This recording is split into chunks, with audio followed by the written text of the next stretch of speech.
अब प्रश्न उठता है कि दिल में कथा बैठे कैसे? सावधान से। जब तक कथा में बैठे ना, तब तक सिर्फ कथा सुने, केवल कथा। सावधान होकर के बैठे। कथा सुनने का नियम क्या है? कथा प्रारंभ होने के पहले आ जाए। कथा जब तक विराम ना हो तब तक भगवान को पीठ दिखाकर ना जाए, कोशिश भर। अब कोई जरूरी काम आ गया तो बात अलग है, पर बहुत जरूरी नहीं है ना, तो पूरी कथा विराम हो तब जाए। श्रोता सुन लें। यजमान जी, दूसरा नियम क्या है? इन 7 दिनों में वैसे तो कभी झूठ नहीं बोलना चाहिए, पर 7 दिन तो छोड़ ही देना। 7 दिन में तो ना बोलना, ये दूसरा नियम। तीसरा नियम क्या है? तीसरा नियम है भूमि पर शयन करना। चौथा नियम ब्रह्मचर्य का पालन करना। 5वां नियम, हो सके तो दिन में फलाहार रहो, रात को फुल आहार लो। पर मान लो कुछ गड़बड़ी है तो ठीक है, खा के आओ, पर इतना ही खा के आओ कि दूसरे को डिस्टर्ब ना हो। हाँ, प्रसाद तो पाके आओ, पर थोड़ा कम। हाँ, कम आहार, ताकि नींद भी ना आए। डिस्टर्ब कई प्रकार से होता है, केवल इससे नहीं, कई प्रकार से होता है। नींद आ जाए, ज्यादा पाने से नींद भी तो आती है, तो थोड़ा नींद भी न आए, थोड़ा चैतन्यता बनी रहे। क्योंकि शरीर में जब भोजन जाता ना, तो पूरा भोजन उसको पचाने में लग जाता, फिर कथा कौन सुनेगा?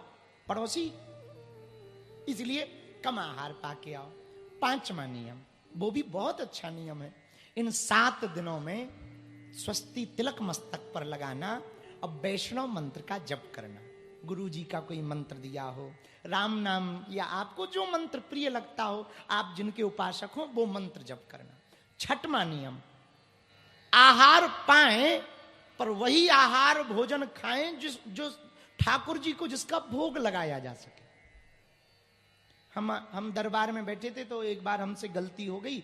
हमने एक चेला को कहा, बेटा लहसुन प्याज नहीं करना, बाकी आगे का नहीं बोल पाए। तो 1 साल बाद हमारे पास आया, बोले गुरुजी 2 काम तो हो गए पर 1 नहीं हो रहा। हम का नियम पूरा किया। अरे बोले लहसुन प्याज आज तक छुआ नहीं। तो हमने अपने गुरुजी से वाईफाई में सिग्नल मिलाया कि 1 साल से ये आ रहा है और हमने इसको वचन दे दिया था, इसका काम क्यों नहीं हो रहा? बोले इससे कहो पौवा बंद क्यों नहीं किया? तो हमने कहा ठटरी के बरे नक कटा मूसर चंदा, तो पौवा पीता रहा 6 दिन और मंगलवार को जय हनुमान ज्ञान गुण सागर करता रहा। अब कहां से तुझ पे कृपा हो जाए? बोले गुरुजी आपने कहा था लहसुन प्याज नहीं खाना, भगवान कसम लहसुन प्याज नहीं खाया। हम का मूसर चंदा लहसुन प्याज नहीं खाया, बाकी सब। बोले बाकी रोका ही नहीं आप। इसलिए हम ये 6वां नियम बता रहे स्पेशल। वही पाएं जिससे जो ठाकुर जी को भोग लगाया जा सके। आहार में भी सात्विक आहार। 7वां नियम, यजमान खास करके सुने। 7वां नियम है कथा सुनने का। 7 दिन की कथा है, 7 नियम। 7वां नियम है, इन 7 दिनों में दुश्मन भी आ जाए तो भी मन में ईर्षा ना लाना। यही सोचना इतने बड़े पंडाल में लगता है हनुमान जी कोई ना कोई रूप बना करके कथा सुनने आए। क्योंकि हर कथा में कोई पहुंचे या ना पहुंचे, हमारे हनुमान जी जरूर पहुंचते हैं। पूछो क्यों? प्रभु चरित्र सुने बे को रसिया, प्रभु चरित्र सुने को रसिया, राम लखन सीता मन बसिया, राम लखन सीता मन बसिया। गाइए सीताराम सीताराम सीताराम सीताराम सीताराम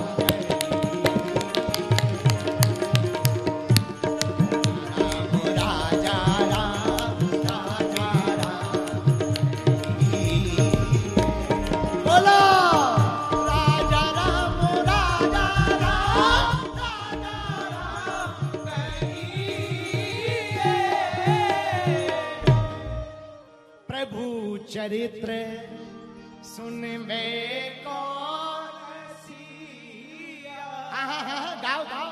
राम लखन सीता मन बसिया। हनुमान जी को कथा प्रिय है, हम लोगों को वृथा प्रिय है। पूछो क्या प्रिय है? हाँ, कथा होत के बीच में हम लोगों की बात, हमारी नहीं, तुम सुनो, अपनी भी 50-50। कथा होत के बीच में पाप उठे अकुलाए, या सोवे या लड़ पड़े या उठ के भग जाए। कथा के बीच में ना पाप बड़े अकुलाते, क्योंकि जब कथा की वाणी कानों से अंदर जाती ना तो भीतर खलबली मचती है।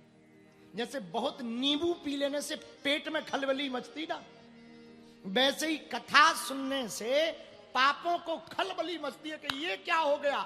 लगता है ये जो बार बार कानों से आ रहा ना, हम लोगों को हाउस खाली करना पड़ेगा। तो पाप अकुलाते हैं। अब पाप अकुलाते हैं तो क्या करते हैं वो? 2-3 काम। जैसे ही कथा में बैठेंगे तुरंत नींद आएगी, और कई लोगों को इतनी गहरी नींद आती है कि लास्ट ही में जय बोलते हैं। हाँ, और हमने ऐसे भी श्रोता देखे, वो लोग फिक्स है, वो कथा में सबसे आगे आएंगे, ऐसी जगह देखेंगे जहां टिक जाए। हाँ, फिर बड़ा आनंद लेते हैं। बोलो सीताराम। जरा जोर से बोलो, और जोर से बोलो। तो कथा के बीच में भैया पाप कुलाते हैं, क्या किया जाए?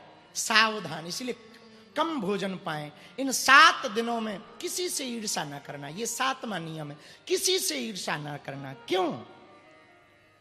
हरि व्यापक सर्वत्र समाना, प्रेम ते प्रेगत होई में जान। भगवान सब में व्याप्त हैं, हम में भी भगवान हैं, तुम में भी भगवान हैं। पता नहीं किस रूप में नारायण कथा में आ जाएं।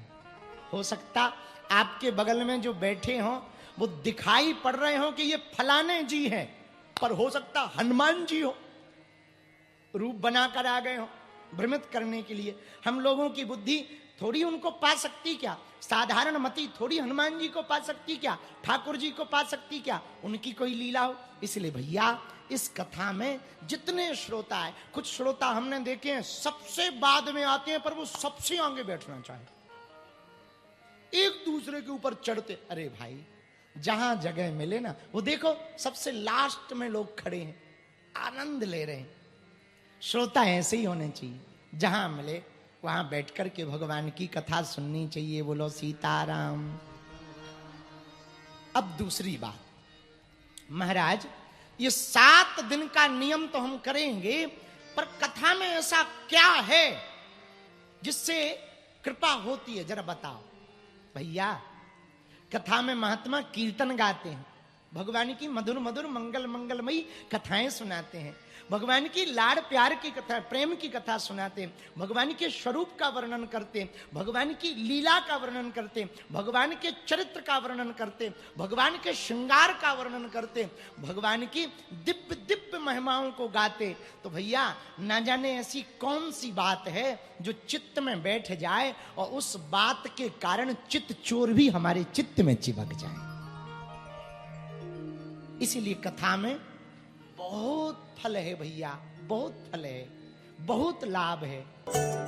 बालाजी महाराज के कृपा पात्र बागेश्वर धाम पीठाधीश्वर परम पूज्य धीरेन्द्र कृष्ण शास्त्री जी महाराज का पावन संकल्प।